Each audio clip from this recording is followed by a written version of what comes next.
બાજવાના આંબેડકર નગરમાં રહેતી પાયલબેન આપઘાત કર્યો.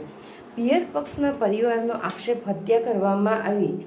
વડોદરાના બાજવા ગામમાં લવ મેરેજ કરીને રહેતા પાયલબેન, મળતી માહિતી પ્રમાણે પાયલબેન પોતાના ઘરમાં ફાંસી ખાઈ લીધેલી હાલતમાં હતા. ત્યારબાદ પરિવાર દ્વારા પિયર પક્ષની જાણ કરવામાં આવી હતી. મૃતદેહના પોસ્ટમોર્ટમ કરવા માટે બાજવા સામૂહિક આરોગ્ય કેન્દ્રમાં લેવામાં આવ્યા હતા. ત્યારબાદ પરિવાર દ્વારા કહેવામાં આવ્યું કે દીકરીની બાળક ન થતા હતા અને વારંવાર પરેશાન કરવામાં આવતી હતી. જવાહરનગર પોલીસ દ્વારા તપાસ હાથ ધરવામાં આવી. હાલ પોલીસ કાફલો બાજવા સરકારી હોસ્પિટલે કાયદા વ્યવસ્થા જળવાઈ રહે તે માટે ગોઠવી દેવામાં આવ્યો હતો.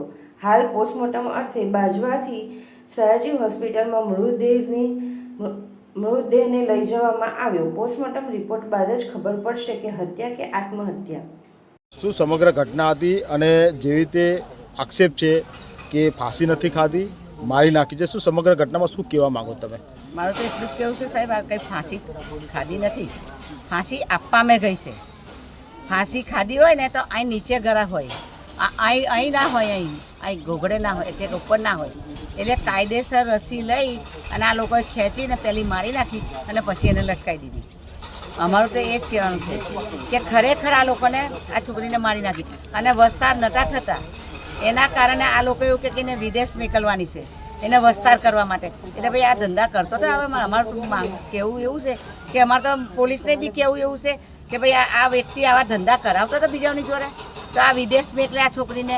તને વસ્તાર ના થાય તો વિદેશ મોકલવાની એ છોકરીને એના પિયર મોકલવાની હોય, કંઈને વિદેશ ના મોકલવાની, એના મા બાપને સોંપી દેવી હતી.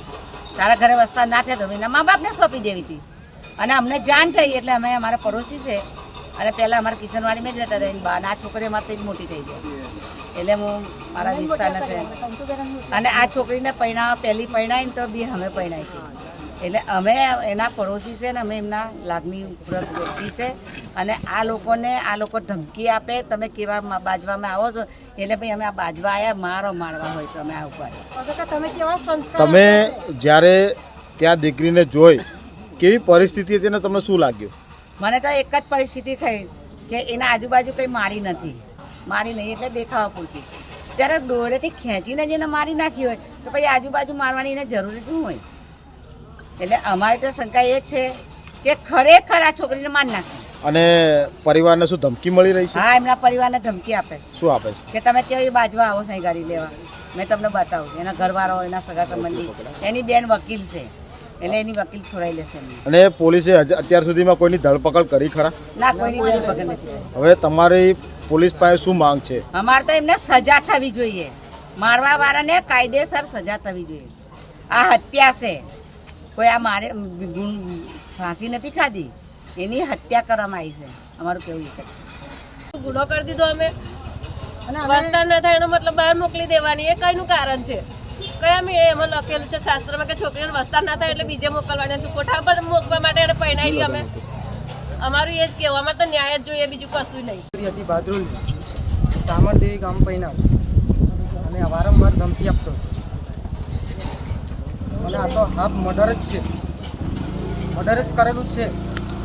તો ઘરે ફાંસો ખાધો નથી અને એને કરાર બી લખેલો કાલે. શું કરાર લખેલું? એ તો એને લખાયેલો નહીં બતાવે,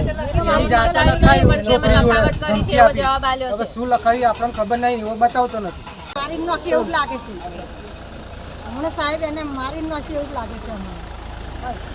અને એવો મને ધમકી આપતેલો, વારે મને ધમકી આપતો હતો. આ પેલા પણ ઘણીવાર ધમકી મળેલી છે તમને? હા, ધમકી મળેલી છે. આજે 4 દિનથી ધમકી આપતેલો મને. કેવી ધમકી આપતો હતો? મને કે તમારા તાકાત હોય તો આવી જાઓ બાજવા એમ.